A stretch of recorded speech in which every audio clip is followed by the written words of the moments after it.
Well, welcome back once again here to Crandon International Off-Road Raceway. It's World Championship weekend, and it's the keys to the big house here. The final weekend of racing in 2014 for both Pro and Sportsman Series. In fact, without guys like Traxxas, where there's no way you can put on something like this. So you know what? If you want to race Traxxas / 4x4 short course trucks against the Traxxas Pro drivers, listen close. Go to the Traxxas Mobile Support Hauler located behind the grandstands and enter for your chance to win a spot. That's right. You can stand right next to your favorite driver and race against them in a Traxxas / 4x4 short course truck. By signing up, you're also entered for a chance to win a Traxxas / short course truck. Go to the Traxxas Vending Hauler and sign up now for a chance to race shoulder to shoulder against Traxxas Pro drivers Mike Jenkins, Keegan Kincaid, and Mark Jenkins. Thanks for coming out this weekend to Crandon. Remember that Traxxas, it's the fastest name in radio control. Whether you're a sponsor pro or a weekend warrior, VP Racing Fuels are purpose-built to grab the lead and keep you there. Extreme off-road conditions bring out the best in VP. VP Fuels makes more power and more consistent, and they're easy to find. For more info, visit vpracingfuels.com. Once again, we're still waiting for our next race to be ready and staging. So in the meantime, we'll take a step back, and we'll be back right after this.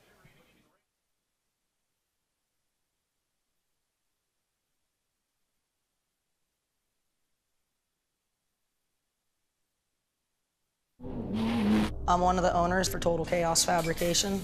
I'm also one of the drivers. We have to test our equipment. You have one opportunity to nab the money shot. I have to believe that it's going to be accessible and it's not going to fail on me. We'll travel with equipment like external WD hard drives. We have to trust that the equipment's going to protect our data. I have to believe in what I'm using, and I have to have trust in it. As the velocity of change in the world increases, so does the promise of opportunity. For over 86 years, we've stayed true to the belief that if you put quality in, you get quality out. No matter the job, our equipment is built for it. No matter the ask, our dealers are up for it. No matter the challenge, you'll be ready for it. Build on a company that's built for it.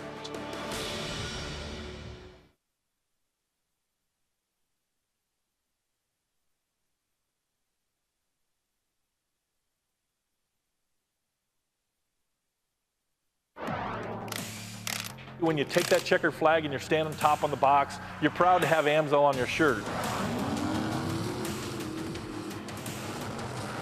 But I tell you what, when you take that motor apart in the dyno room and you look at those bearings and you see how great they are, you're really proud to be an AMSO driver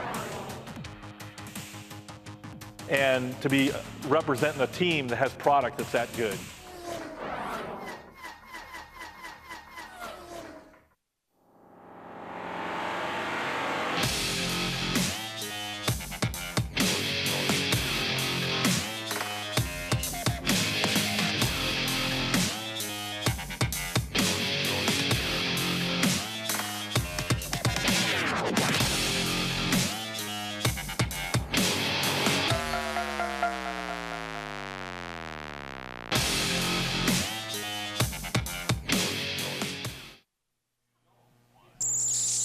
Once again, welcome back, everybody. As you can see, we've got the huge American flag, and we're not that far from Canada as well. So out of respect to our northern neighbors, we got the Canadian flag waving, and look at all the AMSOIL flags. It gives everybody back home an idea of the wind that's going kind of kicking up here. It's raining a little bit once again. It's picked up a little bit of a mist going on.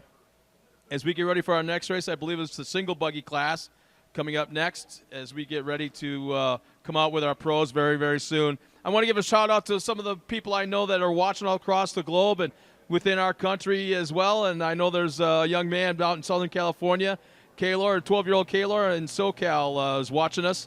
Big fan of off-road racing in the Torc series. So thanks for watching. Also, I know a couple of our service people across the globe in the Philippines. I know there's a group of Marines that are tuned in and watching. Thank you so much to all of our troops that are tuned in, no matter where they are stationed.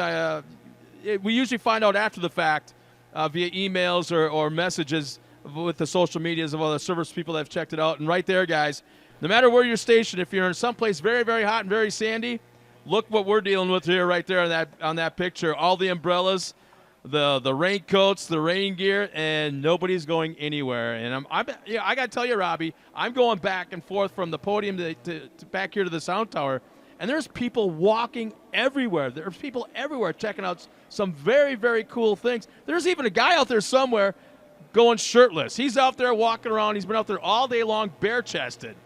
It's not like it's 90 degrees out here, but he's out here having a blast. So once again, wherever you're watching, thank you so much. Tuned in to TorcSeries.com and the YouTube channel. And, you know, we still got some really, really good racing going on. You can see the guys are really out there on the track trying to get this thing back to the conditions we had yesterday. And you can see right now back at the Forest County Potawatomi starting line, all the cars, trucks lined up. You can see the super stock trucks are on the little bit on the left side of the screen. The single buggies are on the right. The weather conditions kind of taken away what Crandon is known for, and the land rush start. So that it kind of hurts the show a little bit. But you know what? We want to get everybody through turn one safely, and the only way we can do that in these track conditions is do a rolling 2x2 start. You can see the single buggies lined up.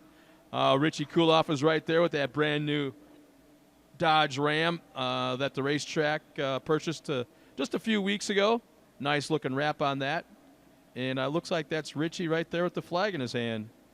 But, yeah, there's the tremendous crowd here this weekend, even with the weather being what it is. And the thing is, it's not a big surprise that we're going to probably be expecting this, as everyone has been trying to check it out. So trying to get here. And don't forget, we had our first taste of the world-famous Crandon chicken wings about an hour and a half or 2 hours or so ago. And if you're a little hungry, a little thirsty, and that's your own fault, because Crandon is known for their chicken wings. And I'm telling you, Dave Mullins will be the first one to sign that little contract saying, yep, there's no doubt about it. Crandon chicken wings are what it's all about. Something to look forward to every single race weekend. This place is known for that. So also Tim and Timmery from Race and Dirty, they got event-specific T-shirts up on top of the hill just for this weekend. Some very, very cool designs. They've also got a few other surprises that some fans might be interested in checking out on display. Stop up and see Tim. Tell him Scott sent you. You had something you wanted to look at. We're just about 4 minutes away from the next races. They're getting everything ready to go. A little bit of equipment still on the track. Like I say, we're about 4 minutes away. We'll be right back just after this.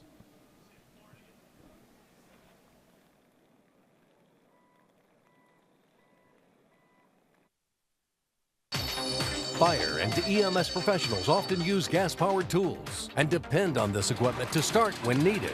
That's why they use VP small engine fuel, formulated with no ethanol to prevent fuel system damage and ensure easier starts. It's designed for both 2- and 4-cycle engines.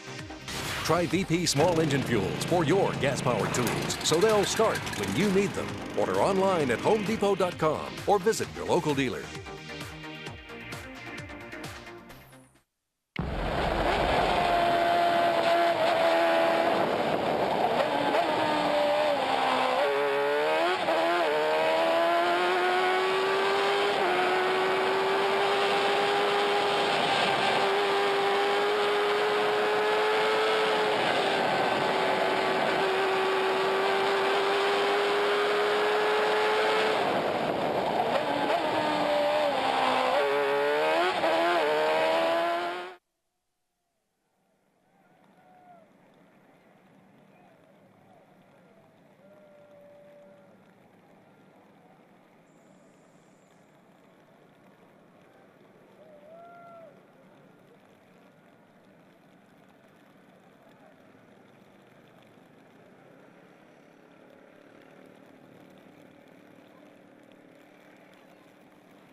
cars on the track making their way into turn 1. It's a 1600 single buggy. The boys are going for it. Look at the roost, and that's just idling speed. Who's your front row guys right there, the one on this left-hand side of the picture.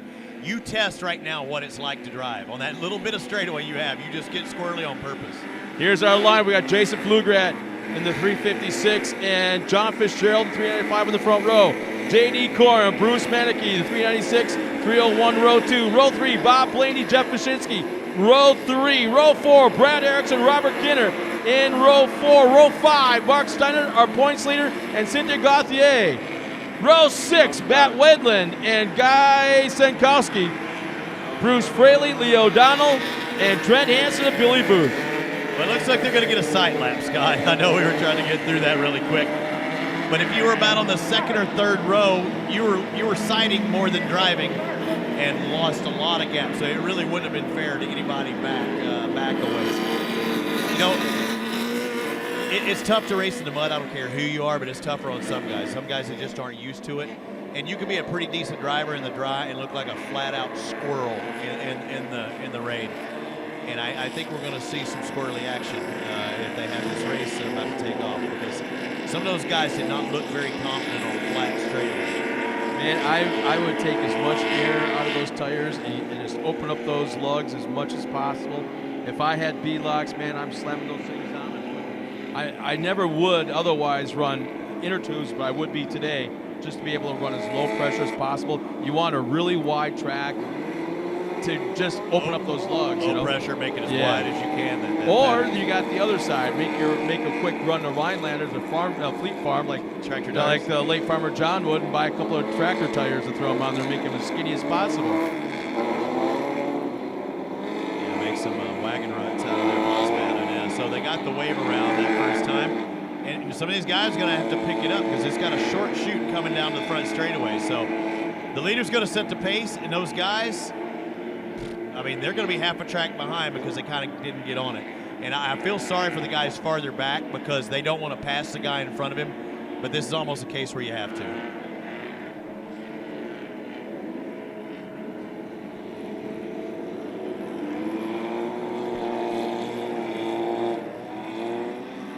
Oh, looks like they're being given one more lap this time by. I want to say that's Faye right there. It's hard to tell. I'm used to seeing him in white pants.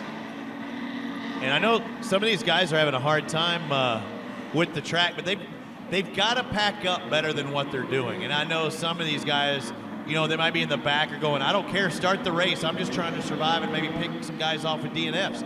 Because you see how spread out they are, you've got to be tighter than that if you want to have a decent start. You know, here's the thing. I would have wanted to take the green flag right away. Let's get bumper to bumper coming out of the green flag the first time, because right now they've had one lap, and my car now weighs about 300, 500 pounds heavier than it did as I came around the corner. And I've got mud. I've got more mud than I would have had. And my tear-offs. How many tear-offs do they use in a parade lap or reconnaissance lap? Yeah, you don't. They just went through probably half their tear-offs, if not more. And Dan's going cha-ching over here. Yeah. I got plenty more. But I have no more ponchos, but I've got this great fleece blanket that has a poly bottom that will not get water through it. Yeah, I'm still trying to figure out a waterproof, what do you call it? It was a blanket that's waterproof on one side and fleece on the other. Yeah. So it won't let water through the bottom, but it's from going to be underneath. raining on the top. Yeah, but there'll be a puddle on top. Yeah. Because of what's coming down from above. He's thinking about wintertime. He's thinking about selling stuff. Oh, yeah, okay. I thought so no, they're taking the long way around. What are they doing right now? They're taking a long, so it's not as far as a short chute, right? So where are they going? Are they going back to the start line? They're going. They're having an extended. I don't. That was. I'm not one to question what's going on. Yeah, they're just packing them up. I don't have a clue right now. They're just packing them up, and they just made it through the gravel pit.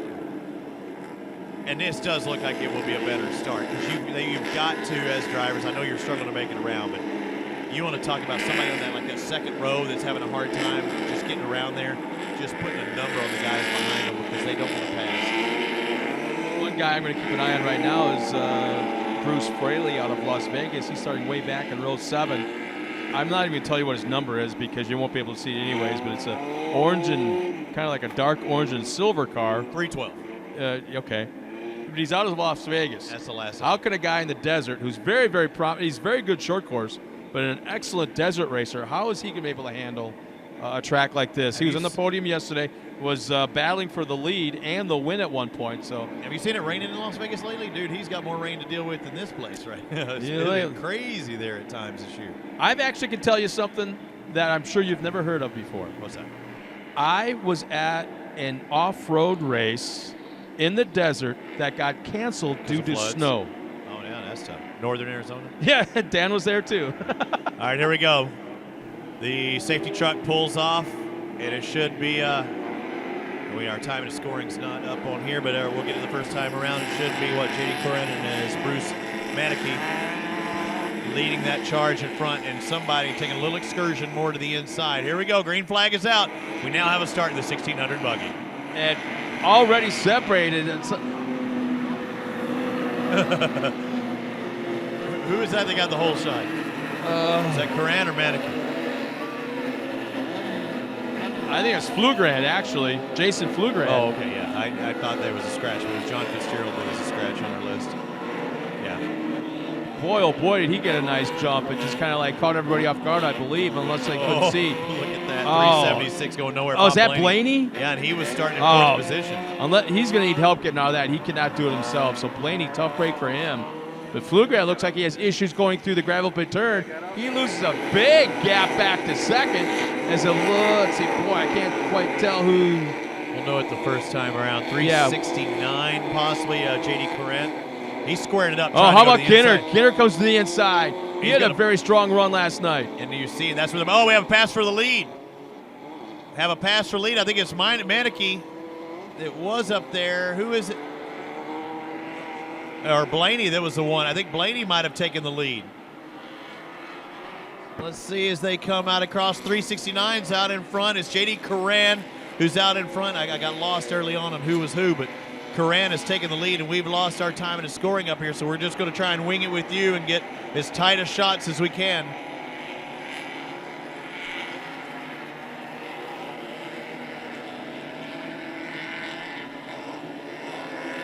Oh, you don't want to be in second, and that's exactly the mindset of the car in second right now, making a pass on the inside, dive bombing. But now's the time. Rob Kinner, you got to get on the binders early and just hold that inside line, because although you're charging hard, it's also twice as hard to shut her down. Kinner looks fast. He didn't have any problem shutting it down that time and separates himself just a little bit as he makes his way through the middle portion of that straightaway, making the right-hand turn.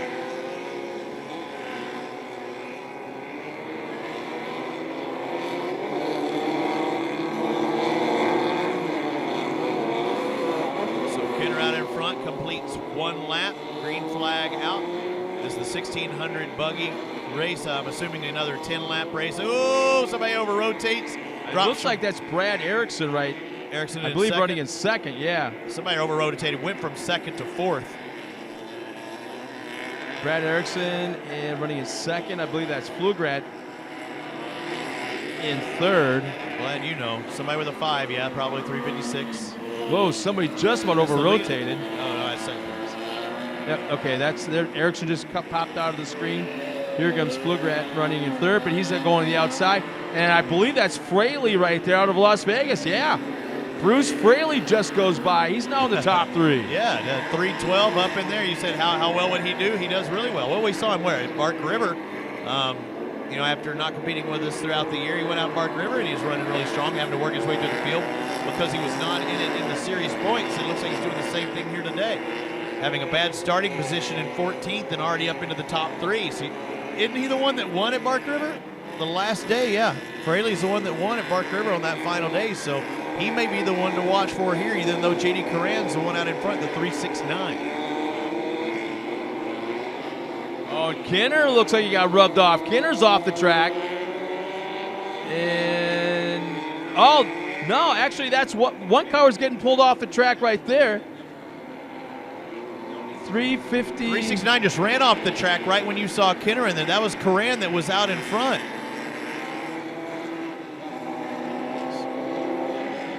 You got me. I'm lost as last year's Easter egg. You see Kinner out there making it around. He's going, but I know J.D. Corran was out in front early on, and we saw him stopped on the side. It looks like he's still stuck. It was rolling just a second ago, but not really underpowered, it didn't look like. But still, Is your biggest boy in front? No, you sure? Kinner, yeah. It's got to be Kinner in front. Because there's Fraley on the back straightaway. Where's Kinner? There's Kinner going into the gravel pit turn. I believe that's Steiny, I think, running in second. That would put, right here, there's Steinhardt. Would that be Fraley? And there's Fraley right behind him. Okay, so there's our top three. We got a race there. Good we job. Lost there, and there's Flugraf, but where's Erickson that was running the top three? He's disappeared out of sight now. All right, so watch the last turn. The guy should be going through, correct? Only 7 more laps in this race.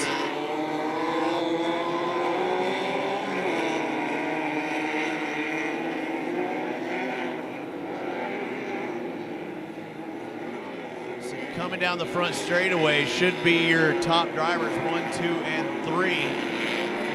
326. And there as well of Kenner. The 312 now coming down the front straight. Bruce Fraley. Steinhardt all over the back of Kinner right now. That's for the lead, isn't it? It's got to be close. I think it's for second. We got to find out who our leader is, though.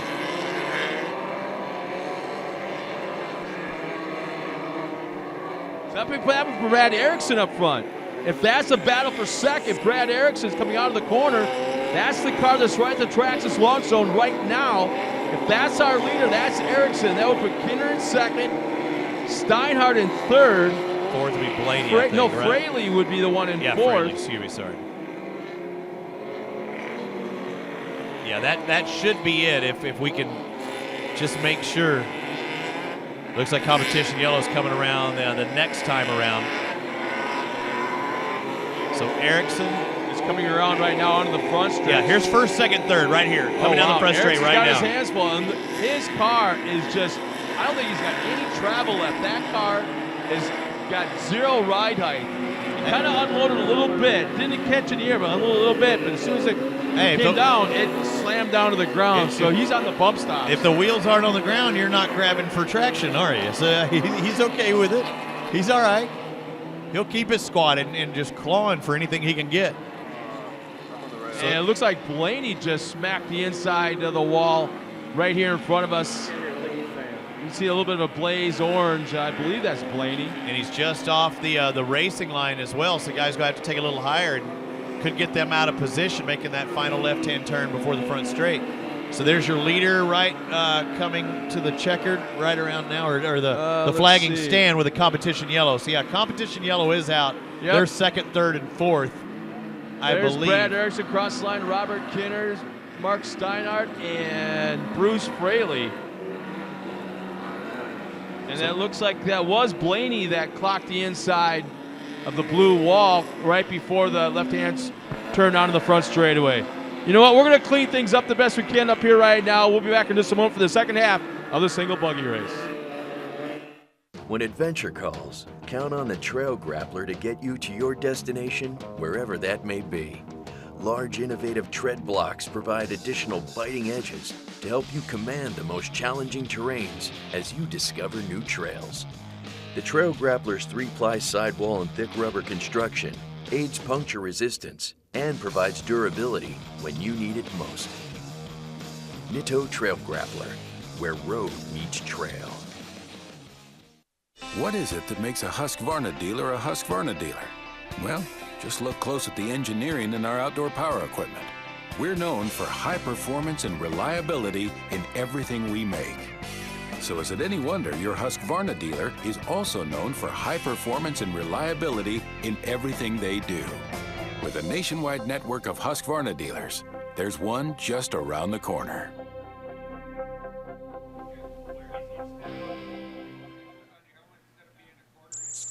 And we're back once again. We're under the competition yellow as our pace truck is headed down into the Polaris Razor gravel pit turn. Not much gravel. Not much gravel this weekend, need some gravel. Wish it was a lime pit right about now. It'd really kind of dry things up a little bit. It tells you something where our pace truck has its windshield wipers on. Yeah, and in case you're wondering, those of you watching online, the ones here, they know it. It is still raining right now. It's not a pour down, but it is still raining consistently. It's just enough that tee you off. Yeah, just a little bit. Yeah. Irritate the living. Yeah. All right, so it looks like they're going to have them packed up pretty well. Everybody's in line, nose to tail, except for who this is coming down the front straight, and I think he's pretty much out of it because he wasn't trying as hard right there. But he's got a long ways to make up, so they should go green this next time around in the acceleration zone.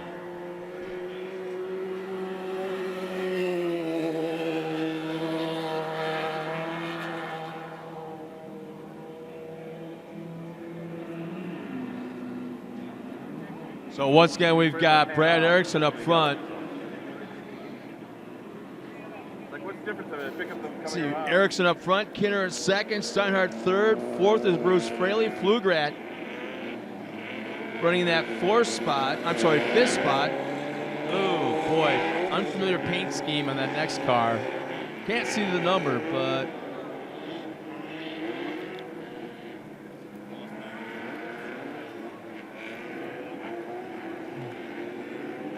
little chain reaction going on there. Jeff Deep Baczynski. staging, wasn't he? Yeah. So let's see, Jeff Baczynski's. Wait a minute, is Billy Booth out there in a light buggy running in the single buggy class? The blue car with the yellow wheels?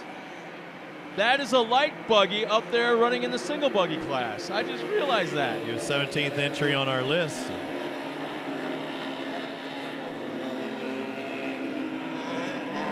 All right, here we go. Down the back straight for the first time in the second half of the race. So 5 laps remaining in this 1600 buggy class. I think they're going to get racy up in front. Those top 4 guys look very equal as far as their speed. Just need one bump and run. 326 trying to bump it in there. Rob Kidder in second. You see the series points leader, Mark Steinhardt. Stein in third. Steinhardt's going to go to the inside here. The last turn coming up to the finish line area. Look at Steinhardt trying to make a pass. He's going to have those inside wheels and some drier stuff.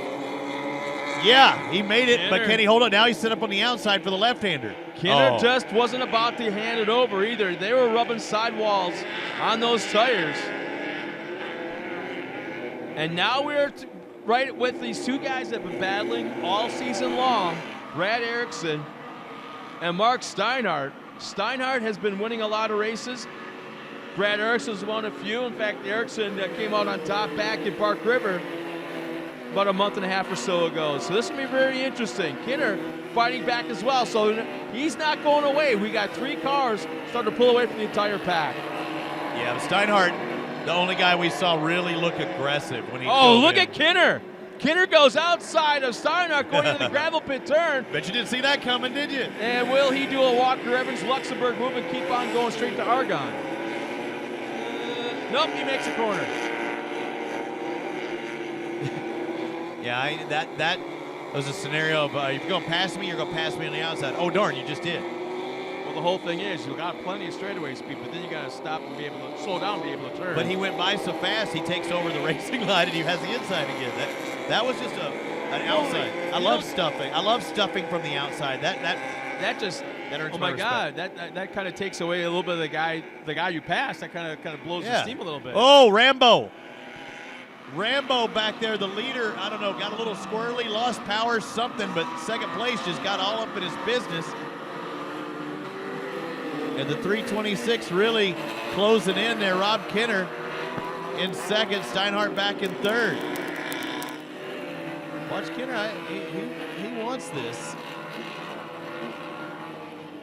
He bogged down a little bit, so we're having Erickson still maintains that lead nice and clean. Blaney, I don't know if he's in the lead lap or not, as he was up against the inside of the blue wall around what used to be Parsons Pond, at least for a little while. So he may be in the lead lap, maybe not. We're not quite sure.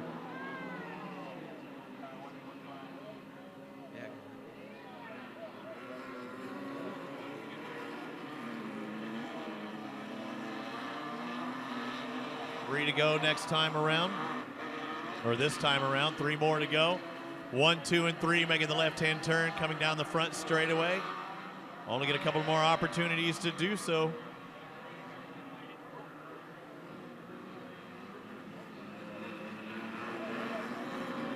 Yeah, Brad Erickson still has the point. Kinner right there. And we got a fan. This is probably, even in these conditions, probably one of the best single buggy races we had all season long. This is Kinner's area. This is where you saw him that last time try that outside move on Steiny. Watch it here. He set up on the outside. He didn't get the drive, and that opened the door to Steinhardt. Yeah, his outside move almost cost him that time. I think Kinner may have moved a little bit to the left to kind of take that diving maneuver away from Steinhardt. Because we're keeping an eye on Erickson right now. Watch the bumps right here, and the right-hander coming into this last turn. Watch the bumps. Trying to turn it right there. Man, there's a lot of duct tape.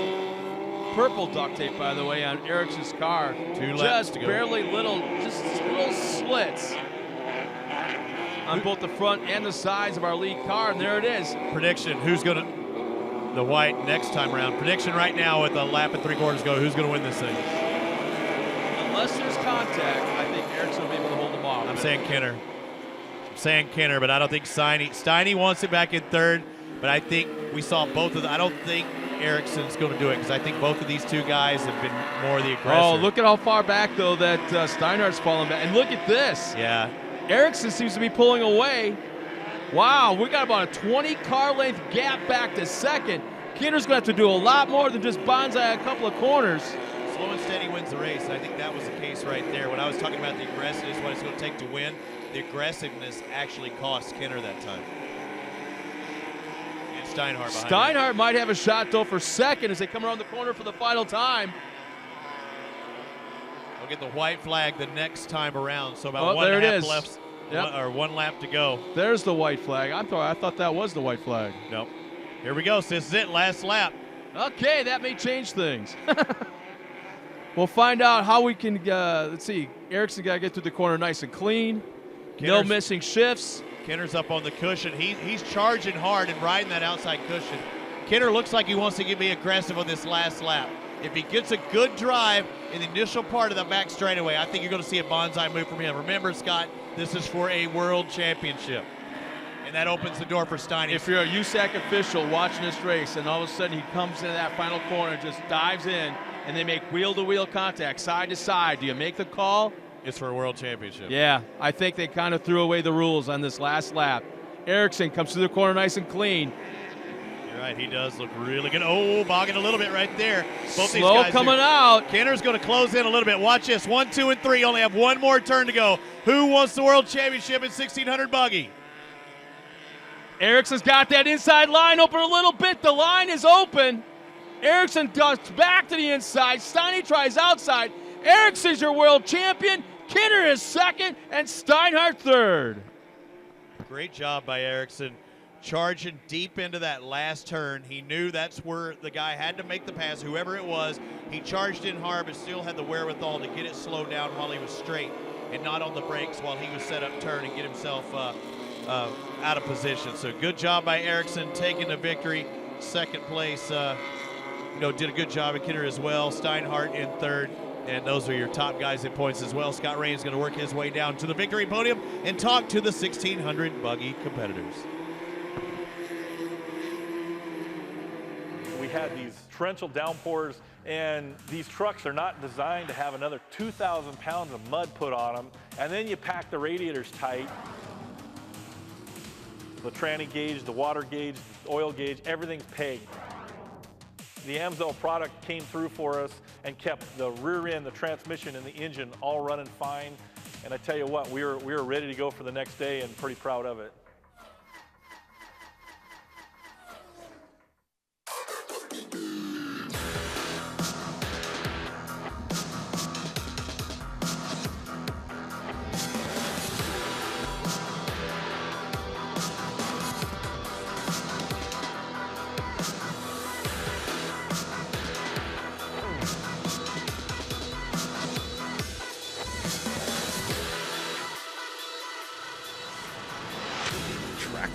The fastest name in radio control.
arm and ankle again.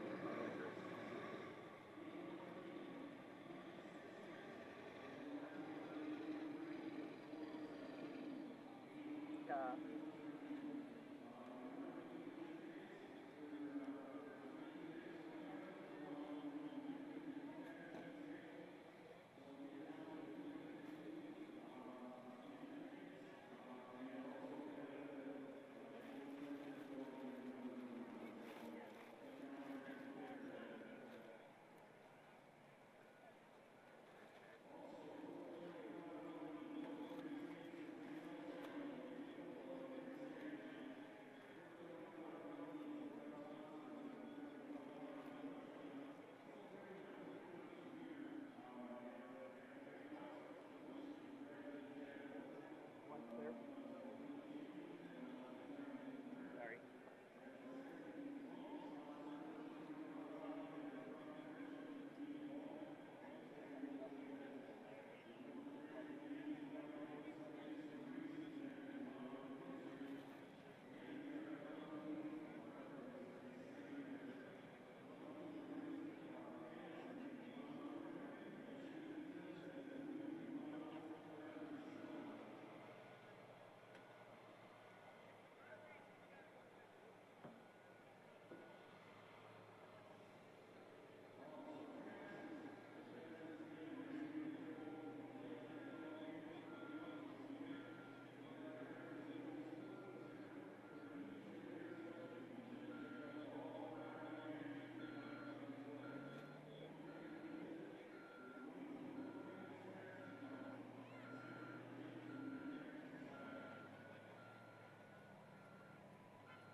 Well, welcome back again, everybody. We're here at Crandon International Off-Road Raceway. We've got our top 3 finishers in the single buggy division race, and it was a mud fest. These guys battled back and forth all race long. I'm going to come over here to the guy I'm not used to seeing here on that 3rd spot. Steiny, dare I say, for the first time, I haven't seen, this fire suit's actually muddy. Explain that one. There's mud out there, Scott. You didn't know that? No, I got a really good start and thought, wow, this is going to work out really good. Passed a bunch of cars right here on the start and got up to the hill here and got hit, got spun out, put up against the wall and come to a complete stop, put it in reverse and it didn't go anywhere, and rocked it back and forth, got back out on the track and was able to catch back up to these guys, but at that time it was just so one line and I couldn't see a whole lot, and I couldn't get around them. Congratulations, these 2 guys. I know I got around Rob, and then I made a mistake right away on that same lap that I got around them. So congratulations to those guys. It's a handful. It's probably the worst track I've ever raced on. But going back about a few years, this is how we used to do it back, 15, 20 years ago. But it's kind of almost appropriate that this being the 45th year, we're back to almost a nostalgic fashion doing it the way we used to. Well, you know, that's true to a certain point. You know, it's still not a good race for the fans. You know, we don't have fun doing it, but you know what? It ended up being pretty decent. It was a lot better than I thought it was going to be. And thanks to the Moore or USAC that put the Formula 4x4s out there in front of us. I'm sure those guys weren't happy, but I'm thinking the track would have been raceable at that time. So, you know, hats off to those guys. Well, congratulations, man. You're on the podium. 1 race to go. Had a hell of a 2000. Oh, you're done. This is it. So is it official? I can say it. Ladies and gentlemen, your 2014 single buggy champion, Mark Steinhardt. Congratulations, man. Yeah, thank you. I got to thank Todd's Automotive out of Rhinelander Fastenal, Carlsy Hardwood Floors, everybody else that helps me out. I appreciate it. Ladies and gentlemen, your 2014 champion. Mr. Kinner, I got to tell you, I was so incredibly impressed out there with the aggressiveness that you were able to handle that car, diving into corners, lap after lap after lap. A couple times I didn't think you were going to be able to stop until you hit Argonne, and I don't mean the Argonne corner, I mean Argonne, the town, heading down in the gravel pit. But man, that was a fun race to watch between you guys. Well, yeah, it was fun. You know, at least we were, you know, bumper to bumper. Yeah, it was kind of frustrating that I got caught up in trying to get around the guy by the finish line there and got sucked into the mud, but that's racing. And the thing is, you know, it's one of those things. I mentioned it with Mark that it's almost nostalgic. It's almost appropriate. Yeah, it wasn't the greatest of conditions for you guys, but this is the way it was done. They didn't call it back, you know, 40, 45 years ago. And things have changed since then, but you know what? It was almost appropriate being the 45th year. Yeah, no, it's probably true. It's, you know, it's great to see all these fans still out here. Thank you all for sticking with through this bad weather. You know, that's a testament to you guys. You know, thank the track for trying to grade a little bit of a line for us and switching the classes around. You know, congratulations to Mark for winning the championship, and Brad for beating me. I think that probably puts him in second in points now too, damn it. So, excuse me. Yeah, I'd like to thank my family and my daughter, my son who comes to all the races, my little guy Alex, my wife for putting up with me and all the hours that I put in the garage. It's been kind of a tough year. I've blown a couple motors and had some tranny problems, but you know, this is my 5th podium this year, so I'm pretty happy about that. Well, congratulations, man. It's nice to see you up here, and you are one of the drivers that was fun to watch out there this season. Thank you. I'd like to thank some sponsors. No cheater notes. It's been an entire season. This ain't your first time up here, okay? You want me to hold it? Apple Tree Auto, they jumped on board after the spring run this year. Heim Machines done a lot of help machining some stuff for me. Fat Performance, BF Goodrich, the guys from Amsoil, it's great that they're supporting us so much this year. And thanks again to all you fans for sticking with it. Well, you know what? Congratulations on a great 2014 season. It was neat to see you up here a couple times this season, and now you can kick back and enjoy the rest of the weekend, man. I can actually watch some races now, so I'm good. Ladies and gentlemen, finishing second this afternoon, Robert Kinner. Mr. Erickson, put your orneriness aside about the track conditions and the weather and Mother Nature. You are the 2014 world champion, my friend. That sounds good. It's been a tough year. You know, we had some good runs. We've been fast the second half of the season after we had a bad rollover at Bark River, and found some things with the car. Todd and Ever come over, and the car is good. It hasn't been this good in a year or better, you know, and it showed, you know, when you got a good crew behind you, and these guys, any of the racers will tell you that, you know, you got experience, and these guys have been 20 years, 25 years, whatever, with, you know, racing experience, so you can't beat that. The track was actually a little better, but it was survival is all it was, you know. Rob got caught up, Steiny got caught up, and you just, you know, Carl just kept telling me, hit your marks, stay on the bottom. Car kept stalling. I mean, it must have did it a half dozen times right on the restart. I thought I was dead in the water right on the pond here. And, well, the blue wall. Ponds everywhere. But, yeah, I mean, it just up and died. It wouldn't go. And then Rob got into me a couple times, and the car just stalled. You know, he had nowhere to go.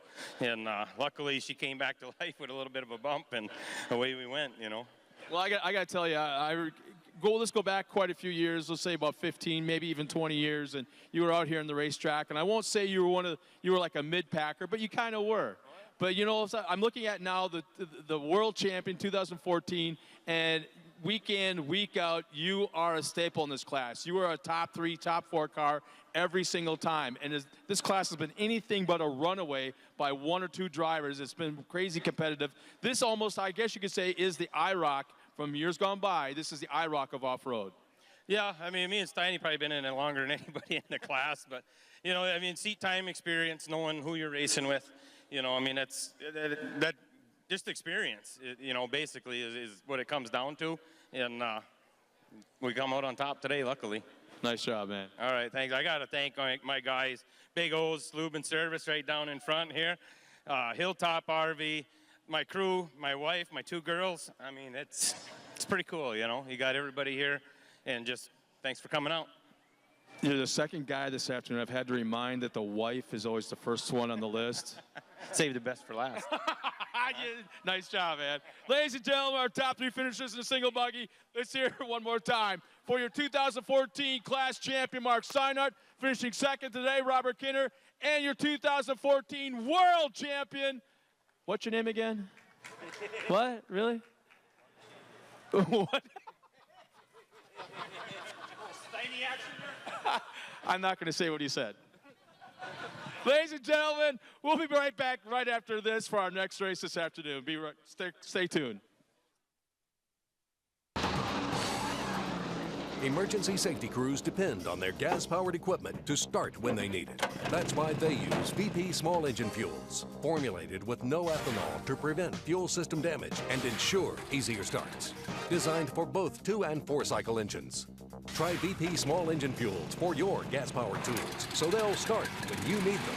Order online at homedepot.com or visit your local dealer.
thought I did.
Super stock truck class will be the next division out on the track, and I've just been given the 5 minutes to go. You see the course workers in the cat equipment trying to make a few more racing lines, trying to take away that one line and push some of that mud a little bit wider.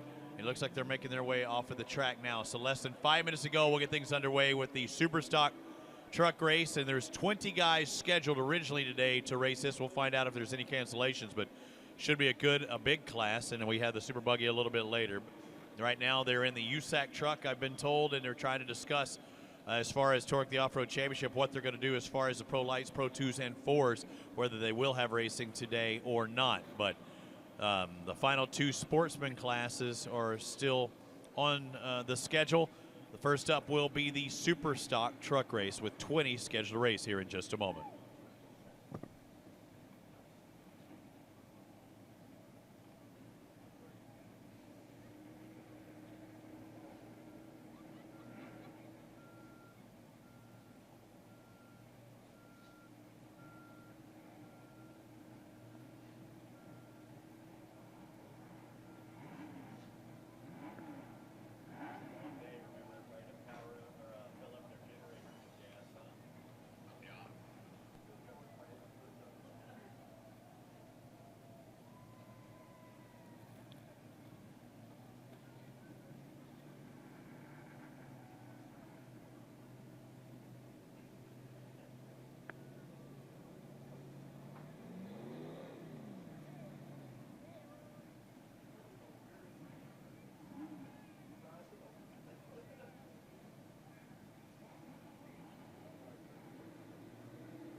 Welcome back to World Championship Day here at Crandon International Off-Road Raceway.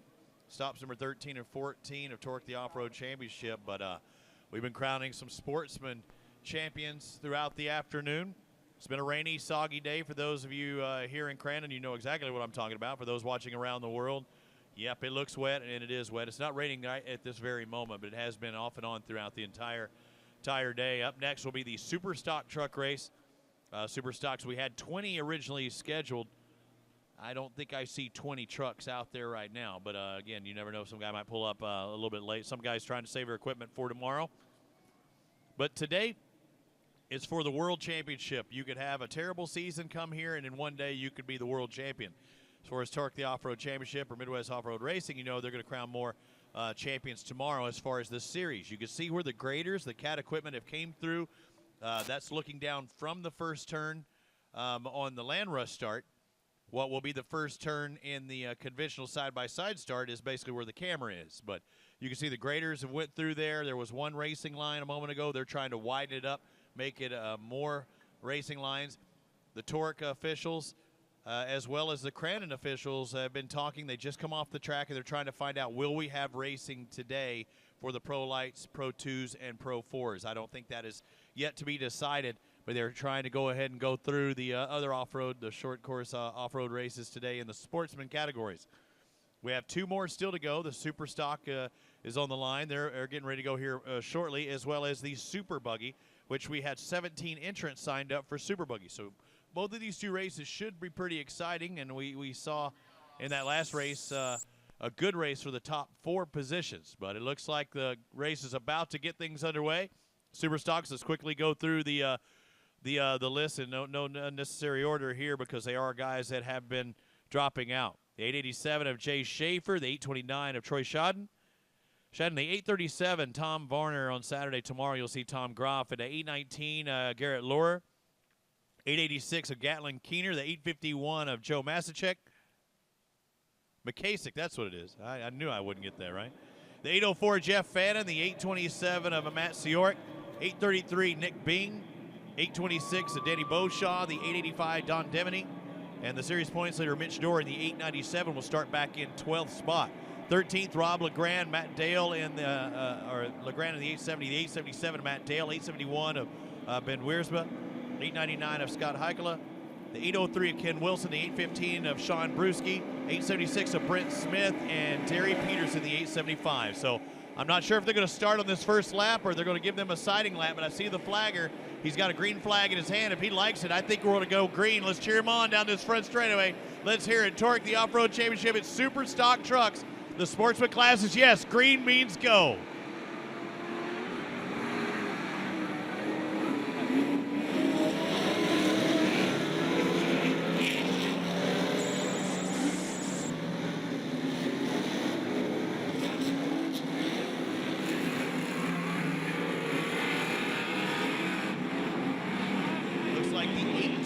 Or 887. Actually, I don't know who it is. Might be Tom Varner in the 837. Now up into the lead. So he started on that second row, but Tom up into the lead. A good, strong bonsai move on that back straightaway. And you see the driver struggling if they're not in that one race line. A truck that was about 5th or 6th going to drop all the way back in the back. Got out of the line and had to pull off the track. But that is the case. You see him searching for traction. It looks like the 837, as everybody say, go to the inside line. And this is the first lap here in the Super Stock Truck Race as the driver's coming down this front straightaway.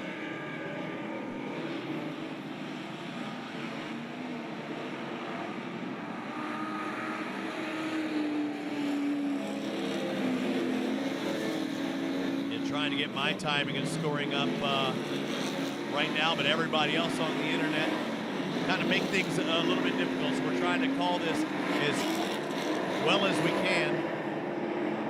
Good race, it looks like, for second place. Third place, excuse me. There's second right there. Looks like the 819 back in third, followed by the 826 of Garrett Laurer and Danny Beauchamp. There's Beauchamp. trying to close in on Lohr. Lohr back in that yellow truck. And there's the leader, 8:37, Tom Varner. Scott, you're waiting for those guys coming out of the meeting, but right now for sure we have more sportsman racing. When you have 20 guys signed up to be on the line, it should be a good race. We still have the competition yellow about 3.5 laps from now.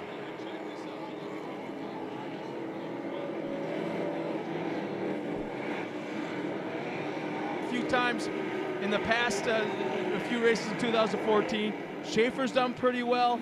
But the thing is, we've got Varner running up front, I believe it is. Is that who?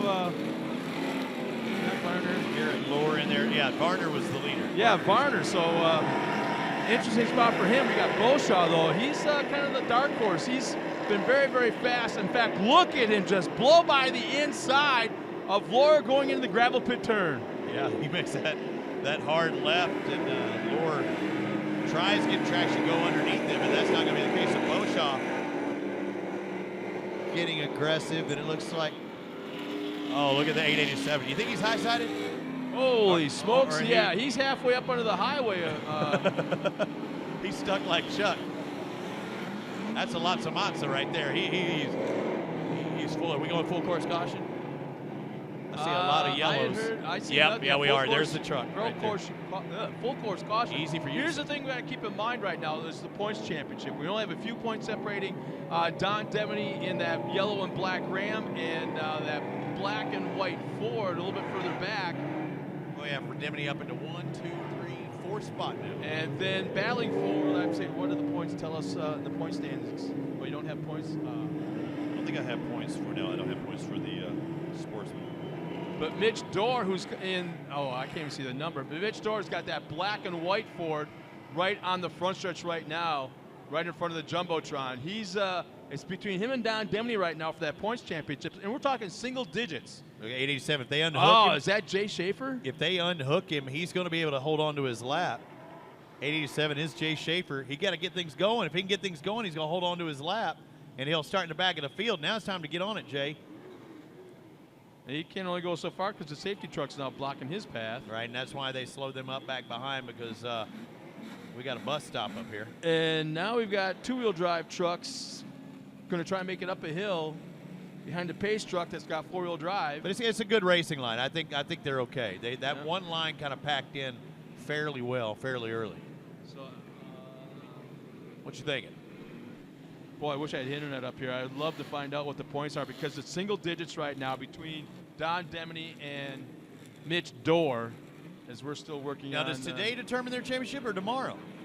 That's what I'd like to know. It all depends on what's going on. If they're racing tomorrow, surely it's 25. They score 25 points, I believe it is. The pros for do. A win. Pros do. I don't know if they run the core numbers though. But if they're racing tomorrow and it's part of the MOR stuff, then surely if it's single digits, it will come down to tomorrow, right? Well, we got a pretty good gap between first and second right now, as far as points go, between Don Demeny and Mitch Dorr.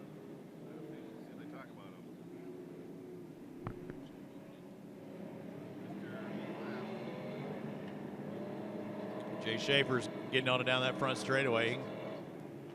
Find a decent line. Don't do it again, Jay. Boy, look how clean Varner's truck is. Yeah, Varner running up front. He needs this in the worst way. You know, it doesn't need it, but it should be fun way to he needs end the weekend. Yeah. You know why he needs it? It's a world championship. Yeah, this would be his first win of the year.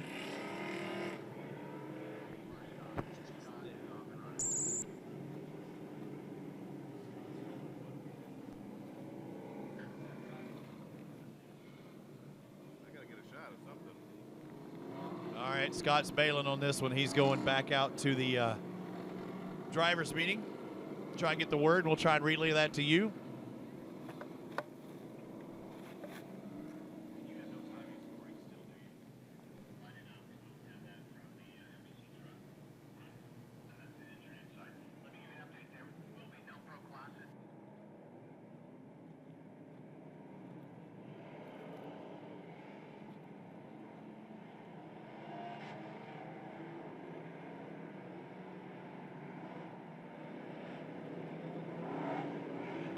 Lined up, nose to tail, gonna make that left-hand turn. The leader sets the pace. Tom Varner is the leader in the 837. Nose to tail, look at him, bumper cars. You almost want to brake check somebody, but now Varner on the throttle. Green flag is out. Here we go. Super stock. Only a lap and a half or 2 laps into this race. So remember, we still have the competition caution ahead of us.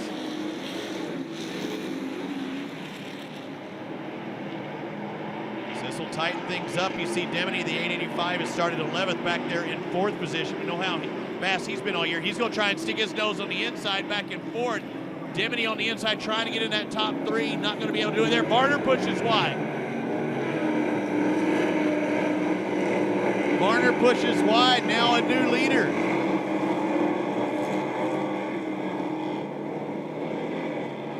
.826 of Danny Beauchamp has now taken the lead. Varner drops back to second. Oh, bumper cars in 3rd, 4th, and 5th. They're hung up there for just a moment, but Beauchamp moves his way to the front.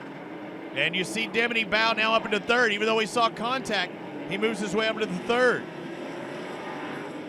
827 back there at about 7th. That's Matt Sioric.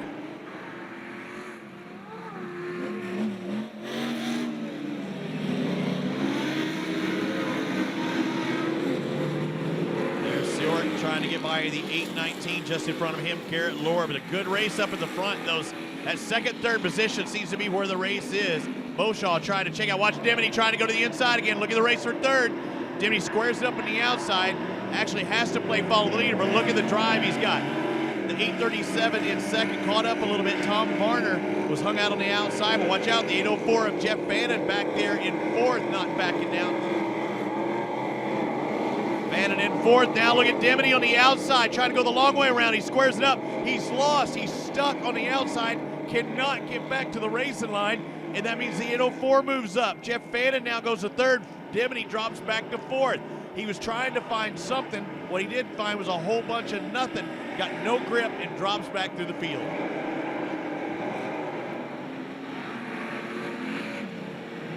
Beauchamp in front, Varner in 2nd. 3rd is Jeff Bannon. There's Jeff Bannon right there in the 804. Amsoil colors looking good. He's trying to get that world championship. All these guys are, but I think the driver in 3rd, Jeff Bannon, looks pretty strong. Watch him here. Bonsai on the inside. No, straight behind, but that means he's going to be coming in with a lot of heat trying to get by Varner. Varner drifts a little bit wide, right on that cushion, does a good job. You see the squat in those tires. It looks like Varner running a little bit lower air pressure, possibly, than Jeff Bannon is back in 3rd, because the tires have a lot more flex in them. How much can you get away with? Scott Rain was talking about it earlier. I'd be trying to run an inner tube inside. Generally, you wouldn't want to, but here you'd want to run low pressure, but you don't want to roll it off the tire, but you need that tire almost flapping like a paddle. Don Deminy, the 885, was up in there in the mix with the guys in the points championship.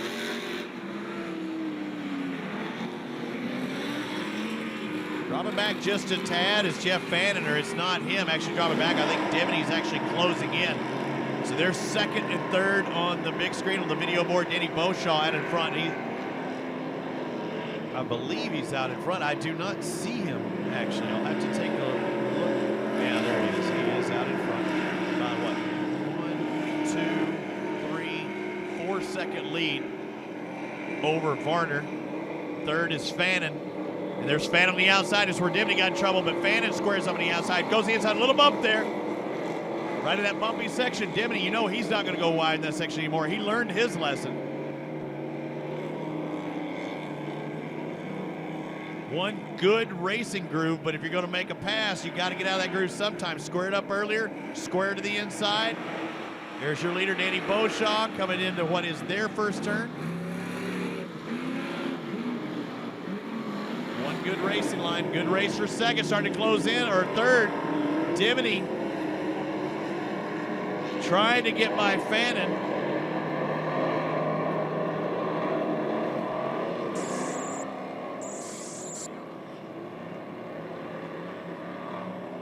There's 2nd, 3rd, and 4th, and it looks like a 5th driver now maybe trying to sneak in there.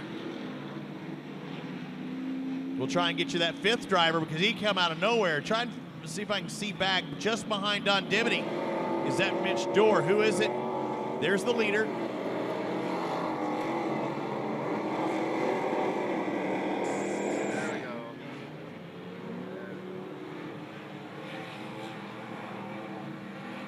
So as we reset at this competition caution, there's the leader. In second should be Varner behind Beauchamp. Third should be Fannin. Fourth, Stimony. Who is in fifth? I need that number. 6 looks to be the 819 of Garrett Lohr.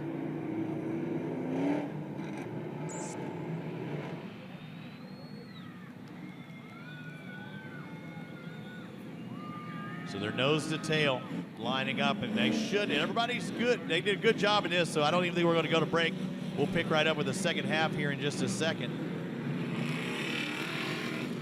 It is that 883 in fifth. Nick Bing. Nick Bing looking, if he's on this lead lap, looks very fast. Bing in the 883 in fifth spot because he really closed into that top 3 or 4. Track maybe suiting his style because he definitely put a charge on. Now he knows he gets to start nose to tail. So about a half a lap left, we'll get things going to the second half of the Superstock race.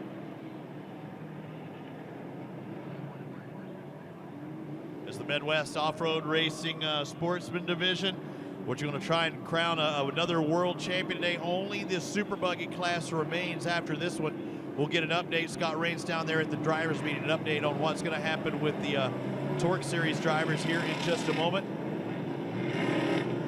Their championship still up for grab right here in the Superstock. Mitch Dorr, the series points leader, started in 12th, not in that top 5. Don Dimony is, though. So the green flag should be in the starters' hands. And these guys, you know, for all the trouble we've seen in the classes earlier, these guys are really holding on to it. Everybody should be, you know, for the most part, on this lead lap. And nose to tail, unlike maybe some other classes. One more left-hand turn, then the safety truck will pull off the course. And we'll go at it one more time with Danny Beauchamp setting the pace down the front straightaway. Curious to see if he deep stages a little bit or not. I mean, the pace starts with him, but he's not supposed to be able to pick it up until this little cone zone. And there it is right now, green flag. Beauchamp pulls off. Uh-oh, he spins a little bit. He's on that inside, but he set things up and able to pull away, maybe one truck length ahead. Second place, Tom Varner. Watch that race for third, fourth, and fifth. They look really tight until we went to that competition caution. Varner in second, third, Jeff Fannin. Dimony in fourth, fifth is Bing.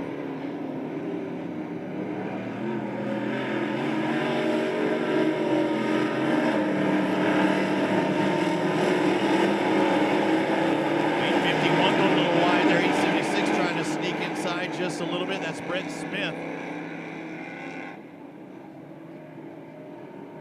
Oh, look at the whoop section. Look at the race for second. Out in front, he's checking out, but look at the race for second and third.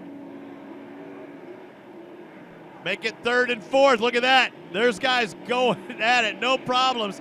And you know what? The 804 doing a good job by not bringing around Nick Bing. Nick Bing went into third, but now goes back into positions. Jeff Fannin. Fannin had Bing hung out. Bing was on the outside and spun around. Fannin very cautiously did not bring him around when he very much could.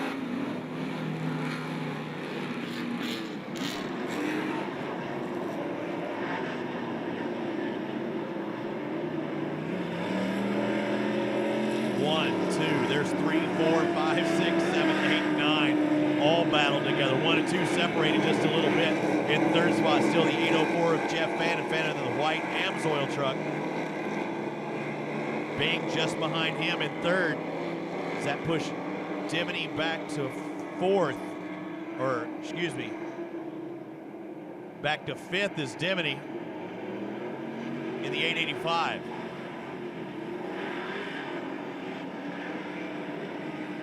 That's the best race on the track. Danny Beauchamp, he has almost a half a front straightaway lead. One truck having problems coming down up to the checkered flag area. But Beauchamp has almost a half a straightaway lead right now. And vision is at a premium. And dude, he's got nothing but clear sight in front of him. Look at this. Another charge by Bing, and that's going to cost him. Dimony takes over position. Bing trying to move into third, drops back to fourth, and now back to fifth again.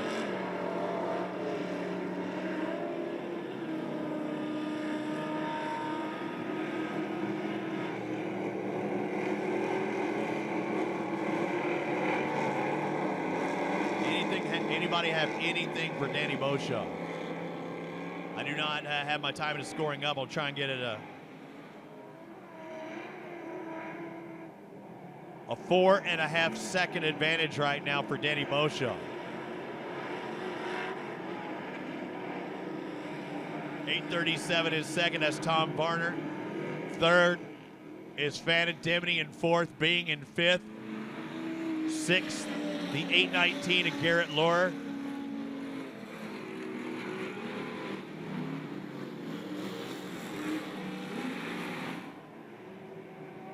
Bing still not backing out of it, as Dimney just in front of him.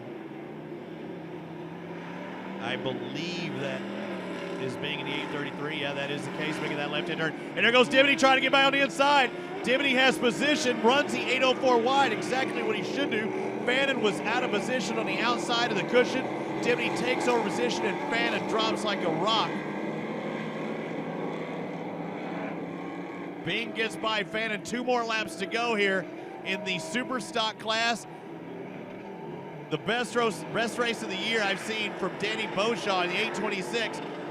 I don't know what conditions he favors, but that he favors what he has right in front of him now, because it has been 0 contest. At least a half a front straightaway lead for Danny Beauchamp. Tom Varner's all by his lonesome in second, but Don Dimney has worked into third. He is now closed up. Fourth is Nick Bing. Fifth is Jeff Fannin. Fannin has a yellow truck just behind him trying to close in. We'll watch the race coming into second and third. I think we're going to have a good race for second place. Next time around, after they make this right-hand turn, they're going to see the white flag come out. 1 more lap to go in the Super Stock. There it is, white out for the leader. Look at that race for second and third. Second, third's the battle. Dimney won second. Varner's been there almost the entire race.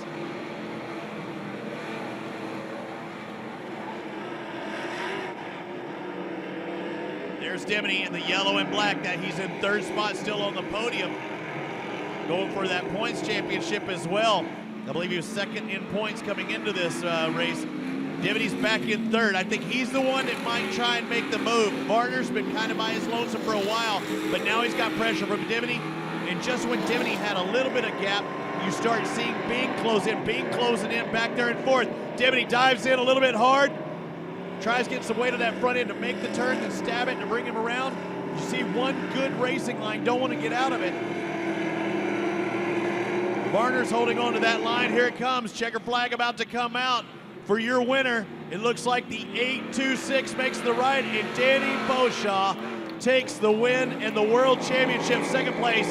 It looks like it's going to be Varner looking to race for third. Bing. Is it going to be Bing or is it going to be Dimney? I don't have official scoring. Bing ran it to the inside at the last second. Did he make that pass? He had third for a moment, but did Dimney have the drive on the outside or not? Playing bumper cars as both these guys trying to figure out who pulls towards the victory podium and which guys pull off back to the pits. We're going to have more and our super stock truck podium with Scott Rain here in just a moment. Thanks for watching Torque, the Off-Road Championship presented by AMSOIL, sportsman class style here in Crandon.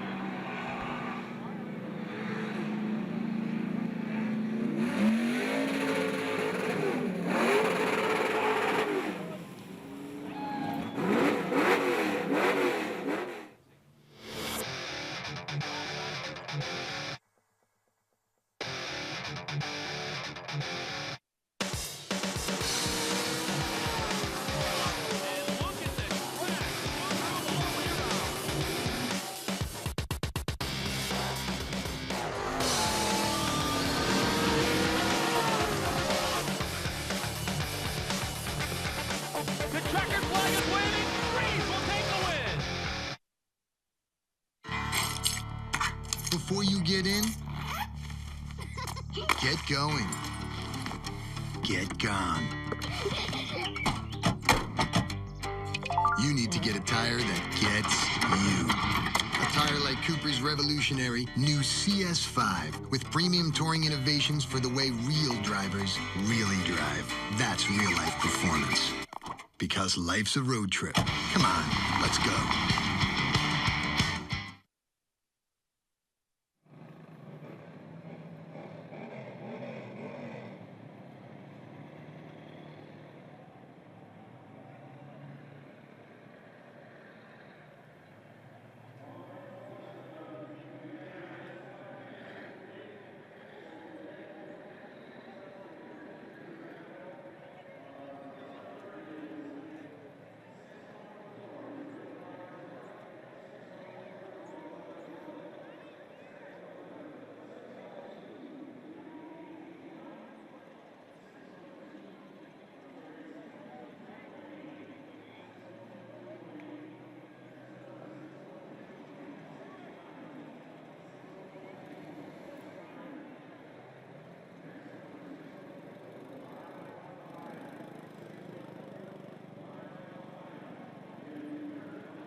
everybody testing. 1, 2. Testing. Hello. We turned on? Am I turned on? No? Testing. Everybody here is okay? Everybody on the far side of the hill, I wish you could be over here right now. Without a doubt, Mountain Dew chose the right class to sponsor here this weekend. The Super Stock Boys have put on one HC Double Toothpick show all season long, and today was no different, even with the track conditions. So I'm going to swing over here to the guy that tried to give away the top 3 position up here again. Get your butt over here. You know what? Here's the deal, man. Don Demity, you are in it for the points chase, obviously, but you go for the win. What do you mean? 1 race to go, and you're not going for the championship? Maybe. Well, anyways, I think he is. He's not going to admit to it, but here's the deal. I want to kind of take a step back, and it's like, you know what? You probably want to win this race more than any other this season because of what's laying on right here. And if anybody wants to know, you get to have one? A diet one, right? A diet, okay. The reason this guy was hoping to be on the top spot of this box, let's go back a few years. His father-in-law lived and died and breathed drinking Mountain Dew. I'm talking about the late Farmer John. So, ladies and gentlemen, he came close, but just a little bit short. You know what? We got 1 race to go tomorrow, Don, and maybe we can pop a couple Mountain Dews for the old man tomorrow. Sure. I tell you, today we came around and the inside of my shield fogged up. I used 2 tear-offs before we even... Don, you had that excuse earlier this year. You used that excuse earlier this year. It's not going to work tonight. So I tell you what I did do. Halfway through that race, I said, you know what? I can't drive in this crap. So I called up to my father-in-law and I said, God damn it, figure this out and tell me how to get around this course. After I just about lost it, and I tell you what, he whooped Walker Evans' butt in mud. I couldn't catch Dan, and I sure the heck wasn't going to pass Tom with all these fans here. I'd have probably got beat. So we're okay with 3rd. We're okay with 3rd. We're still on a points run. I tell you what, I love to see Tom up here. I love to see Dan up here. This is the best racing ever. I actually think I've seen a little dust on the last lap. Don, congratulations, man. I got to thank my wife, my dad, the first guy to get it right all day long. He thanked his wife first. My dad, my 2 boys, my whole family, my crew. I tell you what, this might be the end of it, but I tell you what, it's been a good run. No, it's not. It's not the end of it. Ladies and gentlemen, Don Demity finishing 3rd. Mr. Varner! Mr. Graff, G-R-A-F-F. Mr. Graff, that is. You guys, you gotta quit trading off, man. But here's the deal. You know what? You deserve it. I'm gonna get you have it. Okay, here's the deal. I'm gonna be here a while. You guys might want to take a seat. I don't even know where to start, but I'm gonna start with my wife and 2 kids for letting me race for the last 20 years, from stocker racing to off-road racing. Thank you for letting me do it. Gotta take a deep breath here. My race partner, Tom Varner, incredible. We're one of the last few teams that switch off. And you're always screwing me up. Yes, yeah, when you said his name, that was quite fitting. Why would it be different now? But the team, our team, we come together, we've built and built, but the last few years, we had some guys come on board, changed our whole program. We had a couple sponsors come on a while back, and it's like, the 5 classes a little weak, whatever, why don't you move up? And I'm like, we can't afford to do that. And a guy that's standing out in front of me here said, yeah, we can, let's do it. Why wouldn't we do it? Guy and Judy Sinkowski, thank you for everything you do. Pointed Ironworks, I gotta tell you, Pointed Ironworks helped us here. Dale Resch, DR Splicing, Hammerhead, Chaussee Automotive, Paddle In.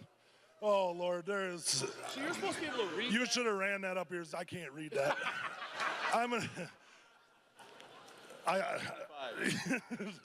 Anyway, I'm gonna miss a ton. My family all for coming. They're all here. Bottom line, this means so much to this team. If you guys know where the TNT semi-trailer is, if I was a betting man, I'd say there's gonna be a little bit of fun there tonight. Thank you.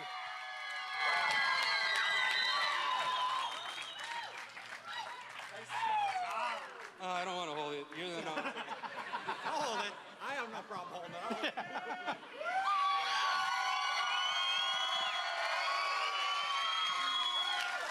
My wife and I had dinner 2 nights ago in town, and as we walked in, we kind of got the raised eyebrow from some people that were wearing some black and orange T-shirts. Didn't say much to us as we walked in, but we were there for like half hour. We walked out, and they kind of said, you had better say some good things about Beauchamp this weekend, some damn good things. And I kind of opened the door back in as we walked out. I go, Beauchamp who? Oh, I made some points, but you know what? Congratulations, man. You have been stout all season long, 2014. If you just had a little bit more at the beginning of the season, but the thing is, you're here right now, and you've made a statement on the second half. Yeah, for sure. I mean, first of all, I want to thank the Lord for keeping us all safe, keeping me fast. And I want to thank my parents for putting up with this. I mean, look at what we do. I mean, there's a lot of money, a lot of time, a lot of effort, a lot of stress, And we're here doing it. We're here winning races. It's paying off for me. Hopefully somebody notices someday and I can get in a pro truck. But this is my 3rd world championship in a row. I never would have dreamed it, but here I am right now. Sort of feels like a dream, but you just slapped my back and I felt it, so it's real. But here's the thing. He's been wearing sunglasses like Mr. Hollywood up here all summer long. And finally I get to see what color eyes he has. And they're a little bit bloodshot right now, man, and for good reason. Yeah, but I think I shed a tear when I was getting out of my truck. 3 world championships, it's unbelievable. I couldn't ask for anything more. I got to thank my friends and family, though, for coming and supporting me. BF Goodrich for the support today with my tires. My sponsors on my truck, Copland's Iron and Metal and Escanaba, they're probably watching, and K&M Industrial, they're a big part of my racing program, and there's a lot more, but I can't remember them all. Look at this stack of Mountain Dew, thank you guys, and AMSOIL for helping us out, and I don't know, I'm just stoked, thanks. Well, we're not done yet, so let's get the boys from Mountain Dew up here. I'm going to hand the microphone off to them, because you got some pretty cool stuff coming your way. Thank you very much. Well, great race out there, Danny. It was excellent. First of all, I want to thank all of you. It's been 15 years since I've been able to get a Mountain Dew at Crandon, so we're really excited to be back.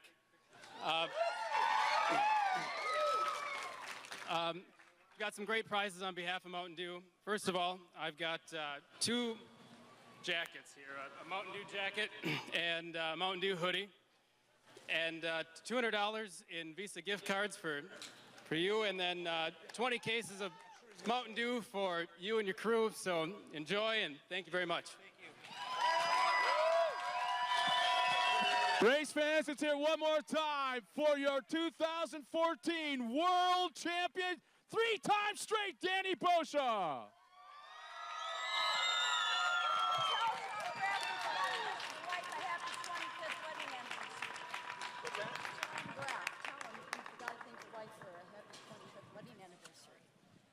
Mr. Graff?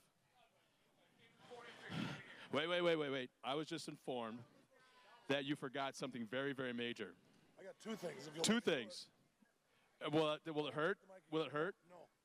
No. First of all, I've been married 25 years come Tuesday to my wife. The other one is my family's all up here. My dad don't have time long left on this earth.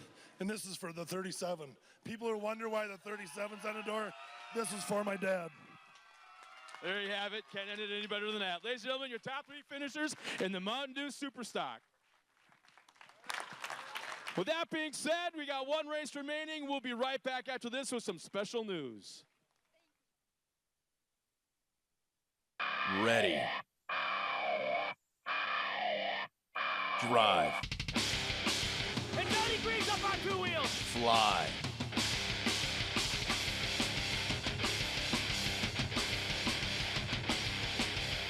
Dominate.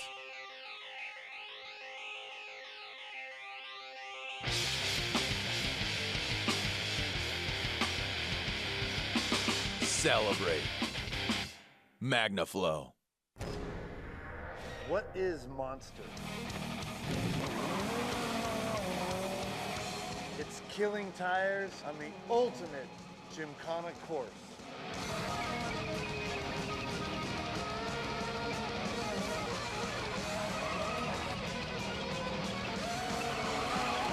I'm Ken Block,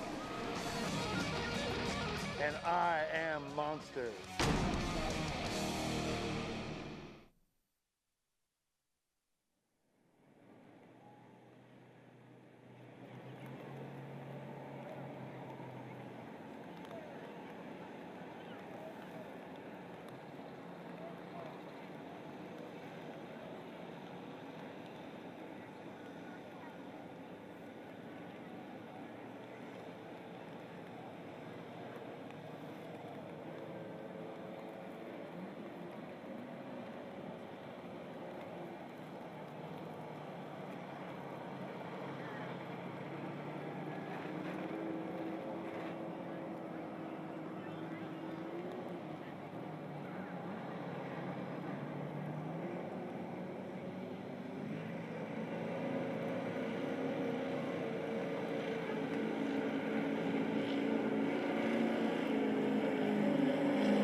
Here we go as the Super Buggy's about to take off. Scott Rain was at the driver's meeting, and now he's working his way up to the announce booth to let you know the situation for what's going to happen after this race. Holy smokes, does somebody have a flag on the top of their buggy to let you know, check me out, this is who I am, and help his spotter for that. Bobby Run, you said you always wanted to be on a microphone, call a race. Now's your chance, buddy. Oh man, I'm really nervous about this. I don't know any of these guys. I'm gonna try and learn their names right now. Well, now you're gonna learn their driving style. I know that Larry Pegram's out there. He's one of the guys to watch for. He'll start at 7. So Tom Schwartzberg, Ryan Schwalbe, John Frana, Rodney Van Eperen, Scott Schwalbe, Jack Heinlein, Larry Pegram, Brian Boccia, Chris Heinlein, Hannah Zipperer, Kevin McCullough, George Felsky, Steve Kryman, it looks like who we have on there, Eric Fritsch, John Fitzgerald, Brandon Blythe, and Sterling Kling. Those are the guys in this class. We'll try and call them out when we see them, and it looks like they're going to give them another lap around because nobody waved the green flag. So I'm still checking. I don't think that was an official start. If it was an official start, you'd think the guys would have a yellow flags waving just to tell you that this is a sight lap. I'm not sure. I'll let you know when I know.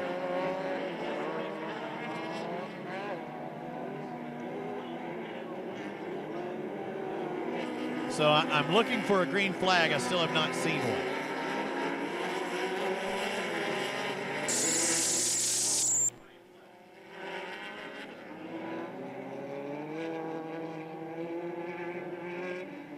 So the way that the officials are looking like this is a race, but the green flag was never waved. So I'm curious to see if this is one heck of a sight lap or what.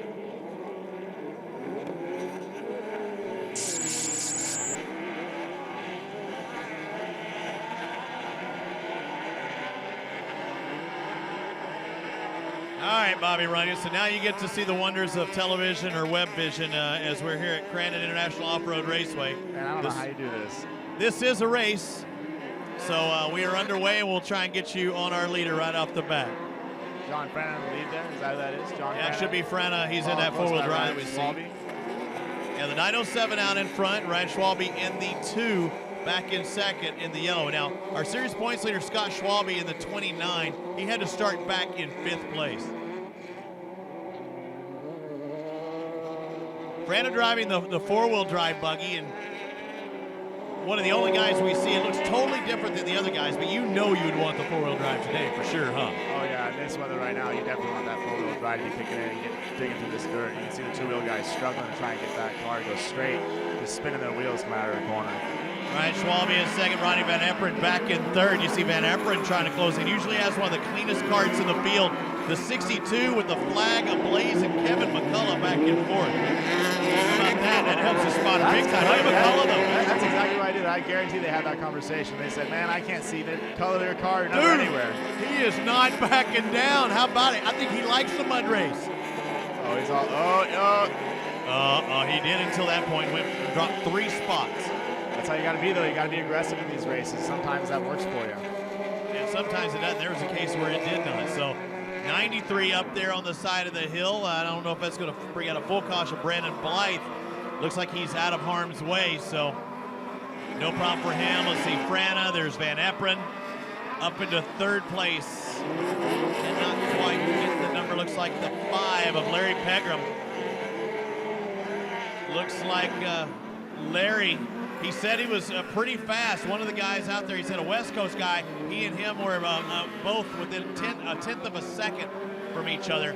I wonder if the West Coast guy is the 62 because he looked fast and he was starting back there. Kevin McCullough. So that is who Pegger was talking about. He said he was fast yesterday. Look at him throw that thing in there.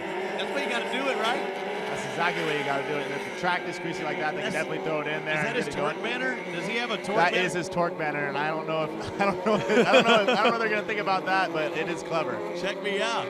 I like that. And you know what? Coming from the West Coast and using sand dunes, they're used to have to run in the bars and the buggies out of very glamorous. They're right there. It lets people know, hey, here I come. That's exactly what it looks like. It looks like a little buggy out in the dunes right now. I'm actually jealous. I haven't thought of that before. So the 45 you see in the picture, there's Van Eperen. And the 45, there's Larry Pegram, there's McCullough just behind him. And this should be a good race because Larry said that both of these guys are within a tenth of a second in the drive, but I would have to say, wouldn't you, that McCullough looks the fastest in the wet? Oh, he's definitely gaining right now. Look at him throw that thing in there. He is pushing that car so hard in the gravel pit there. Oh, man, did he churn up a big clod of dirt? I thought he almost lost a wheel. That dirt clod was so big. Oh, yeah, no, you saw the thing digging in that corner, and he's definitely working his way up to the front right now. So let's look. Let's find our leader. Should be coming across there. Oh, Frana, smoke.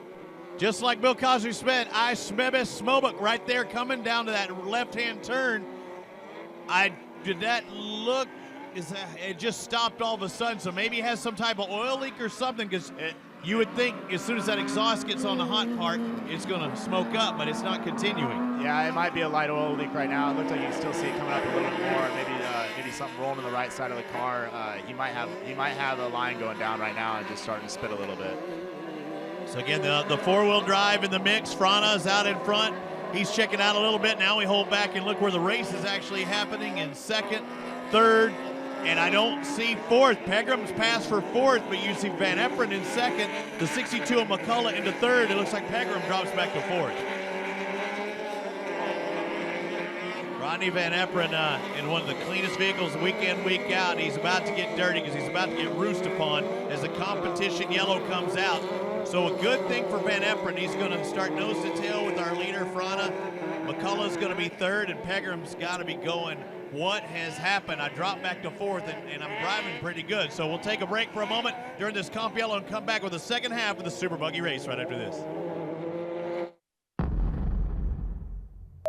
Start the cameras. All right, stand up on the exterior step. The whole wheel is working. I'm going home now.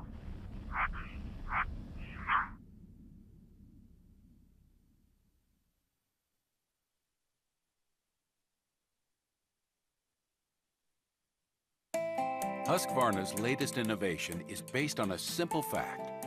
The Earth is not flat. Its hills, valleys, and uneven terrain inspired Husqvarna to create a line of all-wheel drive mowers that help make easy work of any mowing challenge. The Earth isn't flat, but with a Husqvarna all-wheel drive mower, it sure could feel that way. Find the all-wheel drive mower at your local Husqvarna dealer and Lowe's.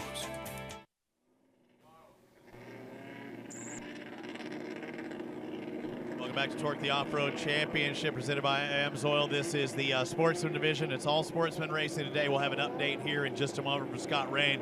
We're at the second half. I'm next to Bobby Runyon, maybe a.k.a. Robbie Bunyan. And you're going to get to see a good race because these guys are stacking it up one more time. Franda's out in front. We see smoke out of the four-wheel drive buggy. Second place, Rodney Van Eperen. Third is Kevin McCullough, who looks very strong. Fourth place is Larry Pegram, and he's starting to find his groove now in the buggy races after stepping away for some World Superbike races. He said it was the first time an American motorcycle had scored in a World Superbike race whenever, we haven't seen him for about a month and a half. So good job by Larry and his team in that one. So here we go, the second half to get underway. Can this four-wheel drive stay going? I don't know. We saw smoke. You know, John Brennan, he's looking strong right now, and I'm not too sure, but, McCullough's coming, and we're going to see what's going to happen right now. McCullough's back in third with that flag blazing. I think Pegram in the 5 should be in fourth. It's hard to tell after that. A lot of dirty buggies. Come down the front. Green flag is waving this time. Van Eperen got a pretty good drive. Van Eperen goes to the inside, but you're not going to get the pass there. Watch the outside of McCullough.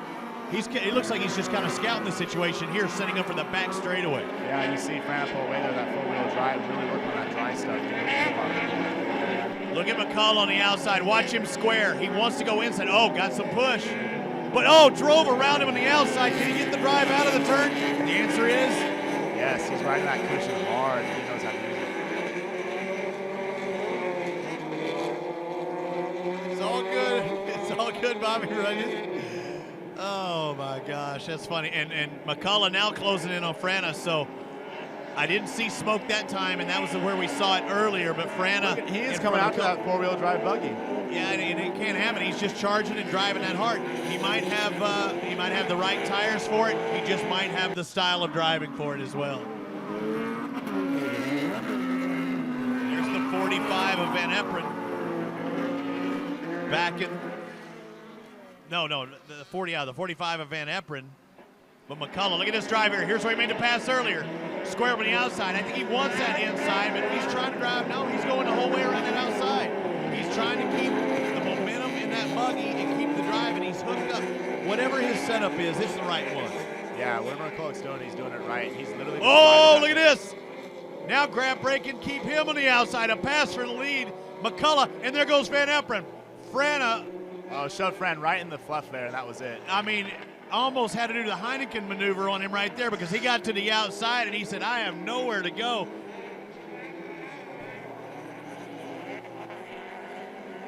Man, they got to chase that flag now. Well, I heard that the 62 of Kevin McCullough was fast in the dry.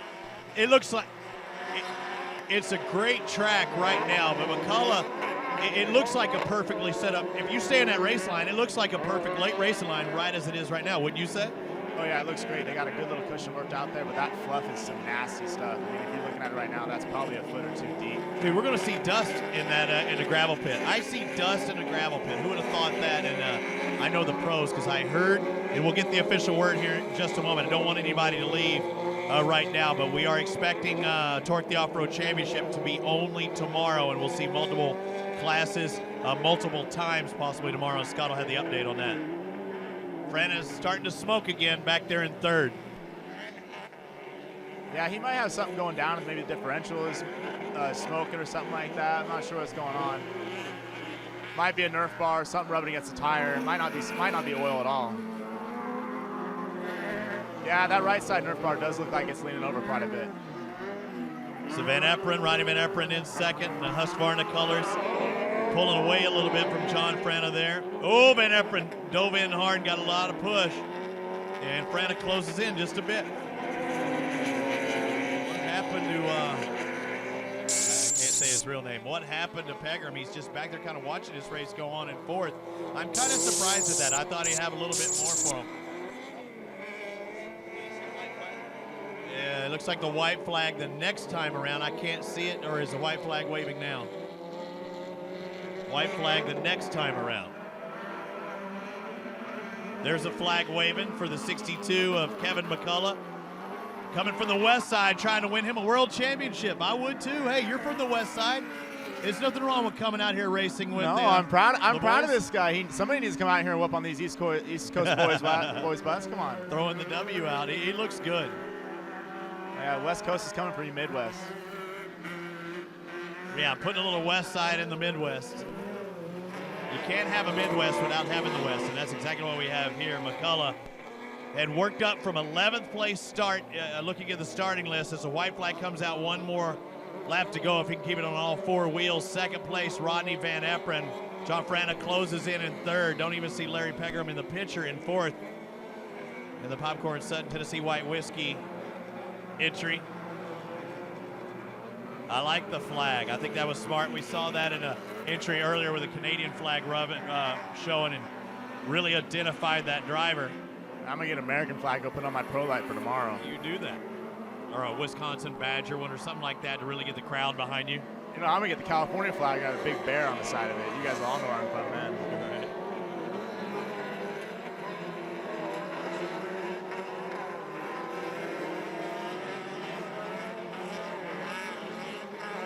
There it is, making a right-hand turn. One more right-hander to go, and Kevin McCullough, there's the new world champion coming from the West Coast, doing it here Crandon style, taking the Super Buggy World Championship. Second place is going to go to Rodney Van Eperen in second in the 45. Third unofficially, still has not crossed yet, I do not believe.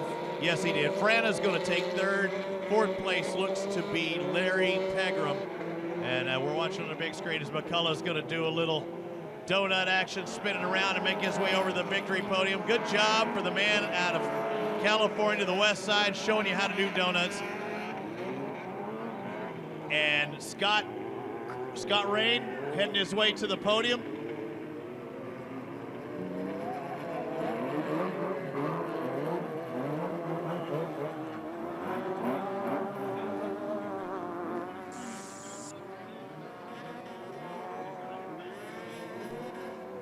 Scott Rain's making his way to the podium. We'll hear from him and find out what the rest of the racing is going to be all about here in just a moment. We're going to step aside for just a bit.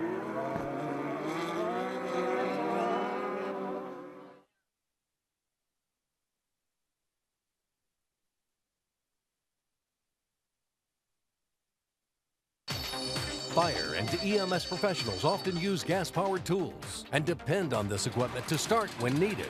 That's why they use VP small engine fuel, formulated with no ethanol to prevent fuel system damage and ensure easier starts. It's designed for both 2- and 4-cycle engines. Try VP small engine fuels for your gas-powered tools so they'll start when you need them. Order online at homedepot.com or visit your local dealer.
Do body slide. Tired. Steer slide.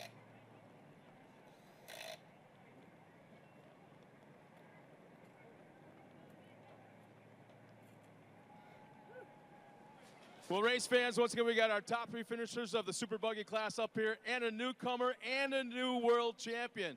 But before we get into those interviews, I want to let everybody know that the decision was made by the track officials and USAC officials as well for safety concerns and for track conditions.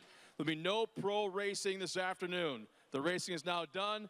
There will be no pro racing once again this afternoon, and that is for one reason only, and that is for safety. Try to provide the best show possible to all the fans here.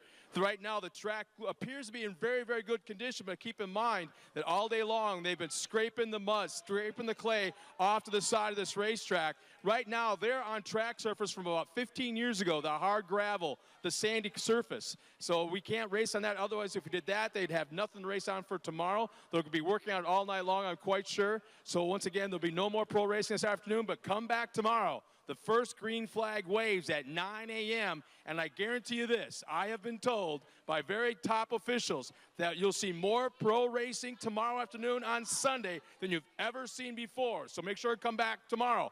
Again, 9 a.m., the first green flag flies, and there'll be more pro racing you've ever seen before with, once again, 3 world champions will be crowned, as well as season 2014 season champions. So once again, no more pro racing this afternoon, but come back tomorrow 9 a.m. The first green flag flies, and again, the most pro racing you've ever seen in a one-day here at Crandon International Off-Road Raceway. Now, with that being said, we're going to take a step back and talk to these guys right here. Where do I start? Talk to Mr. Frana. This track had your name written all over it. You look disappointed, but you know what? That was a track that was tore up. It was beat up. A lot of racing was done on it. And the thing is, 4-wheel drives and this track condition, you still did pretty darn good out there. Yeah, the engine started to go south in the second half, and I made a couple mistakes. These guys got by me, and I just couldn't do anything. Fortunately, I was able to finish. I think it was pretty close to not even finishing. But, yeah, the first half of the race was awesome, went just according to plan, and then it all went downhill from there. So what can you do? RCV Performance 4-wheel drive worked awesome. The BFG tires hooked up awesome. Sway-away shocks, FK rod ends. It all worked perfect in the first half, and then the engine failed on us. So we could kind of see the smoke appearing a little bit at a time, and as the race wore on, it got a little heavier and heavier. But the thing is, this track, there's no way you can set a car for this kind of track, because it changed probably more from green flag to checkered flag than it ever has, probably in 45 years. Yeah, it was real slick at the start, but by the end, you know, there was almost a couple different lanes, and the track was getting pretty packed down and dry, so it was still a little narrow, but it was decent to race on. Well, congratulations, man. It's nice to see you up here. Thanks, Scott. John Frana finishing second in the 4-wheel drive car. Now, Mr. Van Eperen. Without a doubt, I know I've said this many, many times before. Every single time you hit that track, it looks like a brand new car. One of the most beautiful pro buggies you're going to find out here on the track. But, man, you had to work for this one, brother, and that was for second. You have no idea how bad I didn't want to get that car dirty, Scott. You know, I'll tell you what, it's frustrating out there right now, because I felt like I drove terrible, and all I worried about was where John and Scott were, because we're in a points championship, and these guys came here and showed us up. So we gotta learn from them guys and come back tomorrow swinging. Well, talk about the race itself. I mean, you were in a position that you were very unfamiliar with. You had cars in front, cars in back. You were going back and forth, battling with these guys. You've been pretty dominant the second half of the season. This is something way different. You didn't know his driving style, so you didn't know what you could or couldn't do out there. Yeah, no excuse. I'll tell you what, he was flat out faster than me today. There's no question. I got to step it up tomorrow. I just wish quit worrying about the points and start racing, because that's what we're here to do, is race. And, obviously we want to win the points championship, but for me, more important, race wins, and I don't think I did that today. But, hey, second's good. We gained points. We might be in the lead in points now, so that's what we came here to do, but we also come here to win races. And I got to thank Craig Gum. He helped us out a lot this weekend. My mom and dad, my wife, my kids. Power Sports 1, Husqvarna Motorcycles, Yamaha, BF Goodrich, Amsoil. Everybody here helping us. It's amazing to see this crowd here this big after sitting in the rain all day long. It's pretty depressing for us sitting here in the rain. I don't know how these guys did it. So, I got one last question for you. At one point in time, you were like, because you've said before up here that you were like so anal about getting that car clean and it irritates your wife. At one point in time during this race, did you like, you know what, whatever, I don't care anymore, I'm just going? You know, the worst part was getting on the track and getting off the track. If I didn't have to come off the track over here, we wouldn't have half the work to do. But no, honestly, the track came in pretty good. There's no excuses. He outdrove us big time today, so we got to come back tomorrow and figure it out. Nice job, Mr. Van Eperen. Thanks. Finishing second, Rodney Van Eperen, and this kid. I still say kid because I'm still kind of taller. Dude, should I say I remember him when he was this tall? And a little squeaky little kid that I wanted to say he looked like he belonged delivering papers through the neighborhood, and instead of driving a single buggy. And back in those single buggy days, you were just a crazed maniac driving that thing, just absolutely, you're like the wild man of the buggy classes. And now you find yourself out here in a super buggy. And I'm looking at the newest world champion. I got a ring. Yeah! Here, I've seen this guy race. I've been watching you race now probably for about 5-6 years back on the West Coast in the Phoenix area. And whether it be the Pro Series or whether it be the local Sportsman Series, you're always dominant, always fast. And now I didn't even know you were coming out here for this weekend. And to see you do what you did, And you got more compliments and more comments about having that flag hanging from the back of your car. Whose idea was that? Factory RJ37 over there. He helped me out, got me here. Podium bonus, so I think he owes me $100. He didn't think I'd do it, so I had to try it out. Whoa. No, this ain't a podium bonus. This is top spot podium bonus. I only got the bonus if I won, so I had to win. Oh, okay, all right. Otherwise, the flag would have been pointless, right? What's it like being here for the first time, brother? It is amazing, and first and foremost, I couldn't thank the Fitch family enough. I wouldn't be here without all of their help, and everybody back home that bought T-shirts to help me get here. I sold a bunch of stuff to come, and I'm just happy to be here. Can't thank BF Goodrich. Oh, I did it. Oh, my God. You said it too many times. BF Goodrich tires hooked up great, and they came in surprisingly better than I thought they were going to work out. It was a slick track, and I'm just happy to be here. Fox Shocks helped me out. Father Motorsports, my mom and dad back home, I know they wanted to be here, but solo mission came out with a win. You said you sold a lot of stuff to get here. Did you happen to sell a little Honda 50 by chance? Didn't sell the 50, sold the jet ski, though. But you kept the 50. Yeah. You're going to be parking it between my legs anymore? No, that sounds kind of weird, but no.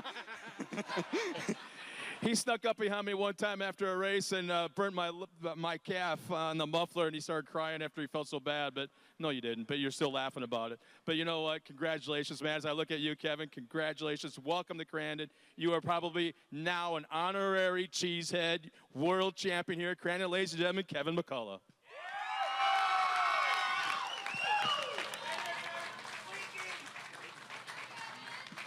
We've also got a representative here from AMSOIL with certificates also for second and third. For $50 and $100. Redeem those things this weekend, guys, because this man right here doesn't want to take inventory home. Once again, ladies and gentlemen, our top three finishers in the Super Buggy race. World champion from Phoenix, Arizona. Let's hear it for Kevin McCullough.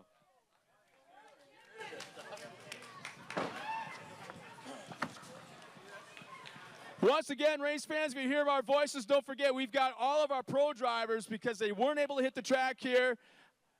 Since they weren't able to come out on the track and put a show on here today, they are back in the pit area at their haulers, signing autographs. We've also got R.J. Anderson. Walker Evans is here in the R.J. Anderson pit area, so make sure and stop there. But all of our drivers, all the pro drivers, as well as sportsmen, are back in the pits with posters, hero cards, whatever you want signed, they got back in their pits. On behalf of myself, Scott Rain, and Robbie Floyd up in the tower, we had a great time today. Mother Nature wasn't cooperative, but guess what?